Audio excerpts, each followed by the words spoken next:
Hey coucou, je vais vous parler aujourd'hui d'un ouvrage qui s'appelle The Good Life, qui est en fait une étude scientifique sur le bonheur et la santé. Alors c'est écrit par Robert Waldinger et Mark Scholes, et c'est une étude qui pour moi est hyper intéressante parce que c'est comment les gens ont ressenti le bonheur, comment dans leur vie ils ont eu ce sentiment de bonheur ou pas. Et je trouve que c'est une approche intéressante parce qu'on n'est pas là pour évaluer si effectivement ils ont atteint le bonheur, est-ce qu'ils ont eu suffisamment de sous, suffisamment de réussite sociale, professionnelle pour justifier ça. C'est vraiment sur le sentiment d'avoir atteint le bonheur dans sa vie. Alors c'est une étude assez incroyable parce qu'elle est faite sur à peu près 700 individus et sur leurs descendants, sur leurs 1300 descendants. Donc c'est une étude qui a été faite sur tout le long de la vie de ces personnes. Et à chaque fois, donc ceux qui ont fait l'étude rencontrent les personnes et leur demandent voilà, comment ils se sentent, est-ce qu'ils ressentent du bonheur dans leur travail, dans leur vie. Et c'est vraiment sur eux, leur façon de ressentir les choses. Et finalement, je pense que c'est ça qui nous intéresse, c'est de savoir comment on ressent le bonheur. On n'est pas là pour dire j'ai atteint le bonheur parce que j'ai autant de sous sur mon compte en banque, parce que j'ai une Rolex ou parce que je suis connu. On est là vraiment pour dire ok, est-ce que là dans ma vie je suis heureux. Et alors, je vous le dis direct, pas besoin d'attendre la fin. Ressentir le bonheur, c'est vraiment c'est la qualité des relations sociales qu'on a qui va nous permettre de ressentir ce bonheur. C'est la façon dont on est entouré, la façon dont on vit avec les personnes autour de nous qui va nous permettre de ressentir ce bonheur. Tout simplement. Alors quelques exemples pour bien comprendre.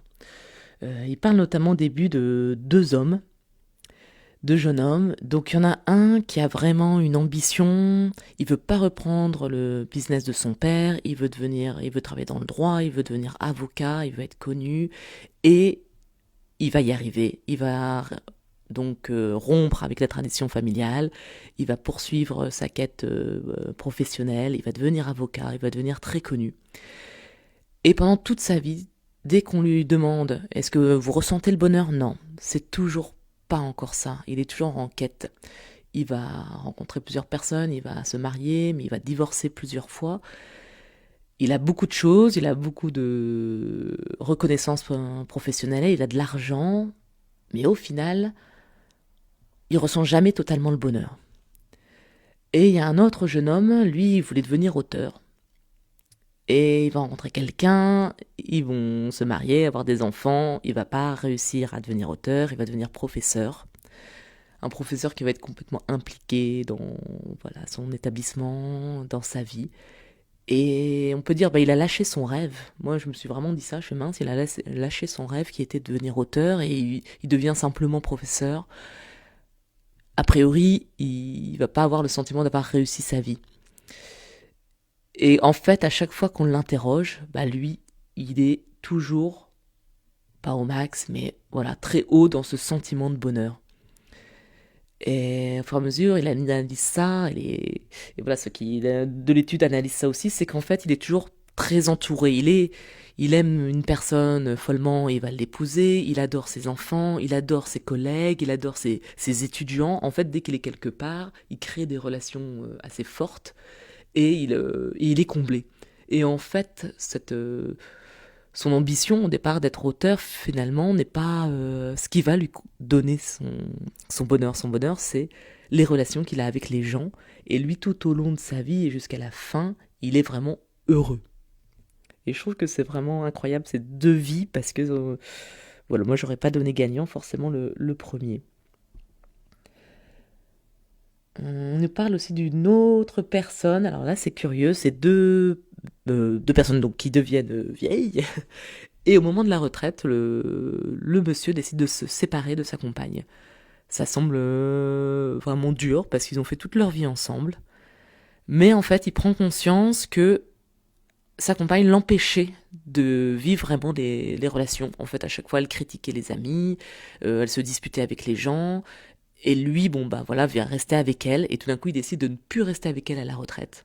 Donc il prend sa retraite, il quitte sa femme, et là, il va s'investir dans des tas de relations sociales, il va aller dans des clubs de sport, d'échecs, voilà, il va rencontrer d'autres personnes.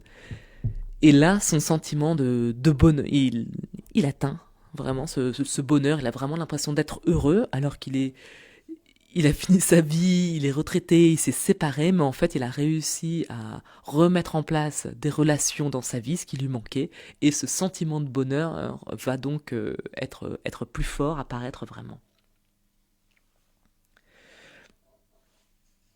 Je peux vous parler aussi. Alors, c'est toujours des exemples, mais c'est vraiment pour mettre en valeur la qualité des liens et la qualité aussi des discussions dans sa vie. Et là, il prend l'exemple de deux femmes qui vont être atteintes d'un cancer. Et il y en a une, par amour, elle va refuser d'en parler dans sa famille. Elle en parle même pas à son mari, même pas à ses enfants. Et elle se dit, tant pis, je prends ça sur moi et je vis ma vie, j'embête pas les autres et j'essaie de profiter au maximum du temps qui me reste. Et donc c'est une attitude assez incroyable, mais elle va mourir au bout de quelques mois, je ne sais plus exactement si c'est des années ou des mois, mais elle va mourir assez rapidement. Alors qu'une autre est complètement ébranlée par cette nouvelle, elle peut absolument pas l'affronter seule, elle en parle vraiment à tout le monde, à son compagnon, à ses enfants, à ses amis, et tout le monde va, euh, va l'accompagner. Et finalement, elle guérit. Alors bien sûr, on ne connaît pas exactement le cancer, à quel stade il en était, etc. Mais a priori, voilà, il y a vraiment cette idée que en ayant parlé aux gens, en ayant de la qualité de ses relations, vont l'aider en fait à surmonter cette épreuve qui est très difficile et vont l'aider en fait à aller sur le chemin de la guérison. Et j'ai trouvé ça vraiment très beau. Et je trouve que c'est vraiment une attitude à réfléchir parce que c'est vrai que quand on a des difficultés dans la vie, on a toujours tendance à se dire je vais pas embêter les autres, je vais y arriver toute seule. Et finalement, c'est vraiment les autres qui vont nous permettre de guérir et au contraire, ça va ressouder, resserrer les liens entre les liens familiaux ou les liens amicaux. Et c'est pour ça finalement qu'on est là aussi sur Terre, quoi. C'est pour aussi vivre des choses. Et il le présente ça aussi dès le début dans l'étude, c'est de dire, quelles que soient les épreuves dans la vie, il y a eu des vies avec voilà, plus éprouvées, mais des gens qui ont quand même plus ressenti le bonheur parce que justement toutes les épreuves leur ont permis en fait de resserrer les liens, de vivre des relations sociales plus intenses. Alors, après avoir souligné l'importance voilà, du dialogue, de l'aide que peuvent apporter voilà, la famille ou les amis, faut pas oublier aussi l'importance en fait de tout type de lien. Dans le livre, ils font aussi une grande part à toutes ces amitiés qui parfois vont pas durer, mais qui sont quand même une source de sociabilité forte. C'est peut-être pas les gens vers qui on va se tourner en cas de problème, mais c'est des gens qui nous entourent peut-être qu'on voit plus régulièrement.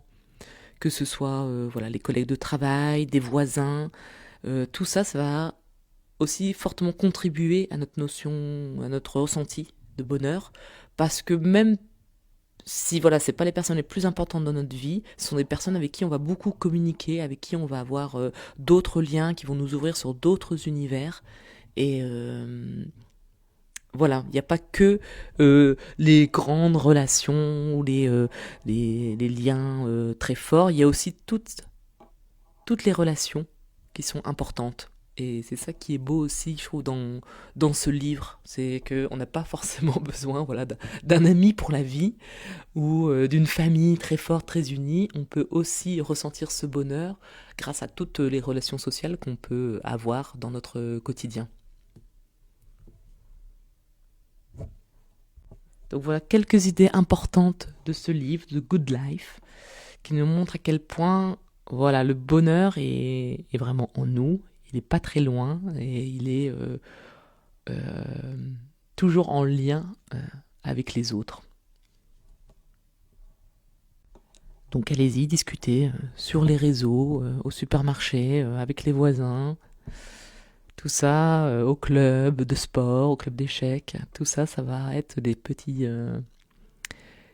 boosts dans notre quotidien pour se sentir mieux et pour ressentir le bonheur en nous.